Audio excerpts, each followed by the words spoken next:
everyone, so today we are going to talk about the part 2 of the series What is SSB actually looking for. I'm going to discuss the kind of person they are looking for, what are the personality traits that are present in that kind of person, and in which particular test of SSB, psychology test, GTO interview, in which part is that personality trait actually tested. Let's get started with this positive note. Do just once what others say you can't do, and you will never pay attention to their limitations again. So, you are the only person who can limit your thoughts, who can limit your actions. Nobody in this world has the right to do it. So, keep doing the right thing. Let's get started with part 2. Before this, if you have not watched the part 1 of this series, please go ahead and watch it first so that you get better understanding of part 2. Let's get started. First, they expect a person who has played some leadership role in their life. Example, जिन्होंने कोई position of responsibility hold करी हो, जो दूसरों के views भी सुनते हो और जो अकाउंटेबल हो अपने व्यूज़ को. The position of responsibility can be as small as a class monitor or as a school captain or a football team captain. Also, a leader is someone जो अपने चीज़ों के लिए अकाउंटेबल होता है. ये वो हारे या जीते दोनों ही चीज़ों को वो अपने आप को अकाउंटेबल फील करता है. As the court says, a good leader takes a little more than his share of the blame, a little less than his share of credit. यानी कि ब्लेम अपने ऊपर लेता है और क्रेडिट अपनी टीम को देता है.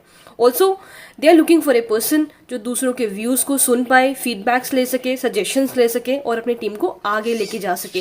लेट्स नाउ सी कि ये वाला जो पर्सनैलिटी ट्रेट है इसको कैसे टेस्ट करा जाता है. So first, in the PIQ form which is given to you on the first day itself, इसमें एक कॉलम होता है पोजीशन ऑफ रिस्पॉन्सिबिलिटीज़. ठीक है, इसमें आपने स्कूल में, कॉलेज में क्या क्या पोजीशन ऑफ रिस्पॉन्सिबिलिटीज़ होल्ड करी आपने क्लियरली यहाँ पे मेंशन किया जाता है. और ये PIQ आपका इंटरव्यूइंग ऑफिसर के पास भी जाता है और आपके साइकोलॉजिस्ट के पास भी जाता है. So what ever you have done, please mention it clearly in your PIQ form. Okay, now the second thing is it is also tested in your psychology test. I am giving you example of TAT. जैसे TAT में जो भी आप hero choose करेंगे वो कैसे as a leader problem को solve कर रहा है, अपने फॉलोवर्स को इंस्ट्रक्शन दे पा रहा है, उनसे काम करवा पा रहा है, उनके फीडबैक्स ले पा रहा है, सजेशन ले पा रहा है, कैसे as a leader he is able to solve the problem. तो वो अगर आप रियल लाइफ में अगर आप लीडर रह चुके हैं, आपने कोई पोजीशन ऑफ रिस्पॉन्सिबिलिटीज़ होल्ड करी है, तो आप उसको बहुत अच्छे तरीके से TAT में शो कर पाएंगे. Also in WATs and SRTs आपके लिए बहुत ईजी होगा अपना ये वाला पर्सनैलिटी ट्रेट शो करना. Okay, also in the third part, the GTO में जो भी टास्क होते हैं सारे ग्रुप टास्क होते हैं और ग्रुप टास्क में आपको कभी भी लीडर नहीं बनाया जाता. You have to assume that you are the leader और आपको अपने ग्रुप को आगे लेके जाना है. जैसे जो भी GP का GD है या फिर PPDT का GD है, उसमें you have to arrive at a common conclusion. तो as a leader, how much you are able to take the leadership role, how much you are able to convince other people, how much you are able to control the group, वो आपकी leadership trait को show करेगा. Okay, I hope this is clear. Let's move on to the next part. Also, they are looking for a person who is active. Active यानी कि आपने overweight नहीं होना है, कोई ना कोई आउटडोर गेम्स खेले हों, कोई ना कोई आपने एडवेंचरस एक्टिविटीज़ करे हों. ठीक है, अगर आप ओवरवेट हैं तो आपके लिए GTO टास्क में परफॉर्म करना थोड़ा डिफिकल्ट हो जाता है. So please try and stay fit. Also if you participate in outdoor games, आप बहुत सारी चीज़ें सीखते हैं जैसे cooperation, adjustment, team spirit, but over this you learn to stay fit, which is really really important for your better performance in SSB. Next is adventurous activities. Obviously adventurous activities आपको बहुत अच्छा एक्सपीरियंस गेन कराती हैं, आप courageous बनते हैं, but also it helps you to stay fit. Let's see how this particular quality is tested in SSB.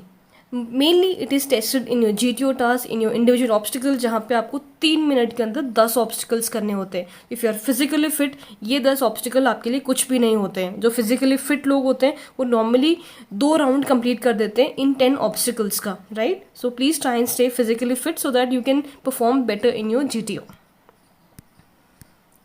Okay, let's move on to the next part. They are looking for an enthusiastic person. They are looking for a person who remains enthusiastic in every situation.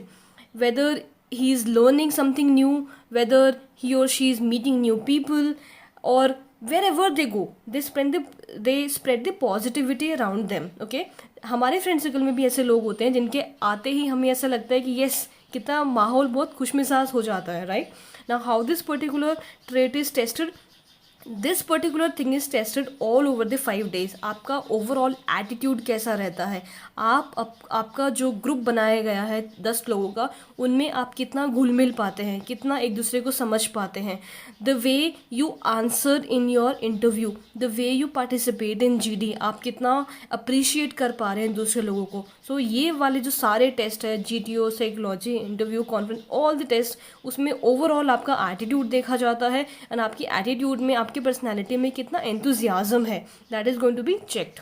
Let's move on to the next part, that is they are looking for a generally aware person. अब generally aware person का मतलब ये है कि एक ऐसा इंसान, एक ऐसा कैंडिडेट जो अपने साथ साथ, यानी कि खुद के बारे में अवेयर है, बट अपने साथ साथ आसपास की जो चीज़ें हो रही हैं, जो हैपनिंग्स है सराउंडिंग की, उनके बारे में भी अवेयर है. बी इट नेशनल अफेयर्स और बी इट इंटरनेशनल अफेयर्स, उनके बारे में एक नॉलेज थोड़ा बहुत होना ही चाहिए. Okay, also they are looking for a person who is aware of his weaknesses and strength and believe in self improvement, because this is a personality test. And ऐसे लोग जो अपने अंदर सेल्फ इम्प्रूवमेंट की भावना रखते हैं कि yes, I have to be better than what I was yesterday, and that can only be done if they are aware of the weaknesses. और ये वाले क्वेश्चंस तो आपको डायरेक्टली पूछे जाते हैं इन योर सेल्फ डिस्क्रिप्शन कि what are your areas of improvement. Also they can ask you in interview कि what are your weaknesses and how are you planning to work on them. So if you are not a self-aware person, you will not be able to answer all these questions. Okay. Also they are looking for an observant person जो अपने surrounding के जो happenings हैं उनमें keen interest रखता है. Now let us सी कि general awareness आपको SSB में कैसे हेल्प करेगा. Take an example of how this particular quality is tested in SSB. Let's take example of psychology test. Here is a picture जहाँ पे खेत का इमेज है.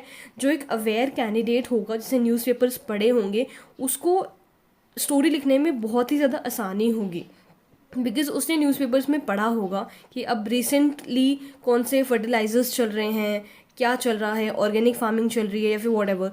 तो लेकिन जो एक जनरली अवेयर कैंडिडेट नहीं होगा, वो वही घिसी पिटी सेम स्टोरीज लिख देगा, राइट?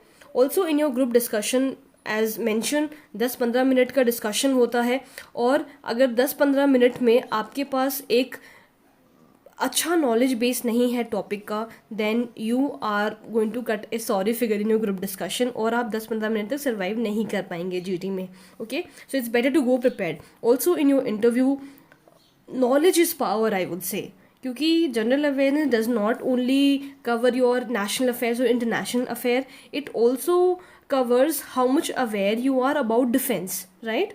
डिफेंस के बारे में क्या क्या आपने नॉलेज प्रिक्योर करा है, क्या प्रिक्योरमेंट्स है डिफेंस के, क्या क्या नए गन्स हैं, कौन से टैंक्स हैं, कौन से एयरक्राफ्ट है, नया कौन सा है, हमारे वॉर्स कितने हैं, कौन कौन से हमने ऑपरेशंस किए हैं. तो ये सारा जनरल अवेयरनेस में आता है. और अगर आप एक डिफेंस एस्पिरेंट हैं तो डेफिनेटली आपको इन सब चीज़ों का एक प्रॉपर नॉलेज होना चाहिए, ताकि आप एक अच्छा इंप्रेशन डाल पाएँ अपने इंटरव्यूइंग ऑफिसर पे. ऑल्सो सेल्फ अवेयरनेस बड़ा ज़रूरी है आपके इंटरव्यू के लिए, बिकॉज सारे क्वेश्चन जो पूछे जाने वाले हैं वो सारे क्वेश्चन आपके बारे में होंगे.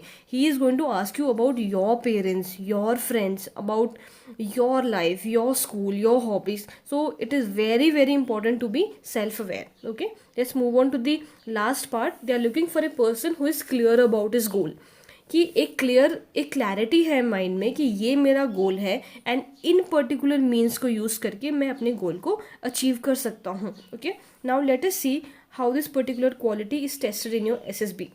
तो मेनली साइकोलॉजी में जैसे आप रिस्पॉन्सेस करते हैं, आप कैसे आप सिचुएशंस को हैंडल करते हैं, बीट इन TAT, WAT और SRT, आपका जो गोल सेट है माइंड में कितना रिजिड है, कितना आप डेडिकेटेड उस गोल को अचीव करने के लिए, वो टेस्ट हो जाता है. Let's take an example of this particular picture, कि आप स्टार्टिंग में आपने कोई एक प्रॉब्लम सोची, कोई सिचुएशन सोची कि okay, I am going to solve the problem of water pollution in this particular village, and आप प्रॉब्लम को सॉल्व करते करते कहीं ना कहीं बीच में गुम हो जाते हैं. You start talking about education, you start talking about गोबर गैस प्लांट. तो आप कहीं ना कहीं डेविएट हो रहे हैं. तो this is just a small example which shows that आप गोल ओरिएंटेड नहीं है, आपको पता ही नहीं है गोल क्या है. Similarly in your interview a lot of questions will be asked कि आपने ये डिफेंस सर्विसेज क्यों चूज़ किए, आपका क्या एम था, व्हाट इज़ द रीज़न, आपने 11th में आने के बाद साइंस क्यों चूज़ किया.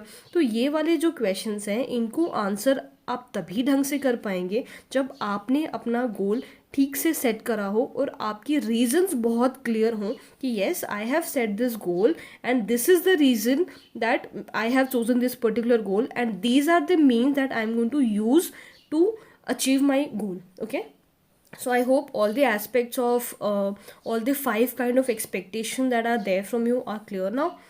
In the upcoming videos I'm going to cover all these traits more in detail and how to develop all of these. Thank you. Okay guys, thank you for watching the video.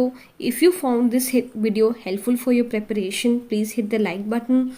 And if you have any suggestions or any questions regarding SSB preparation, please feel free to put it in the comment box.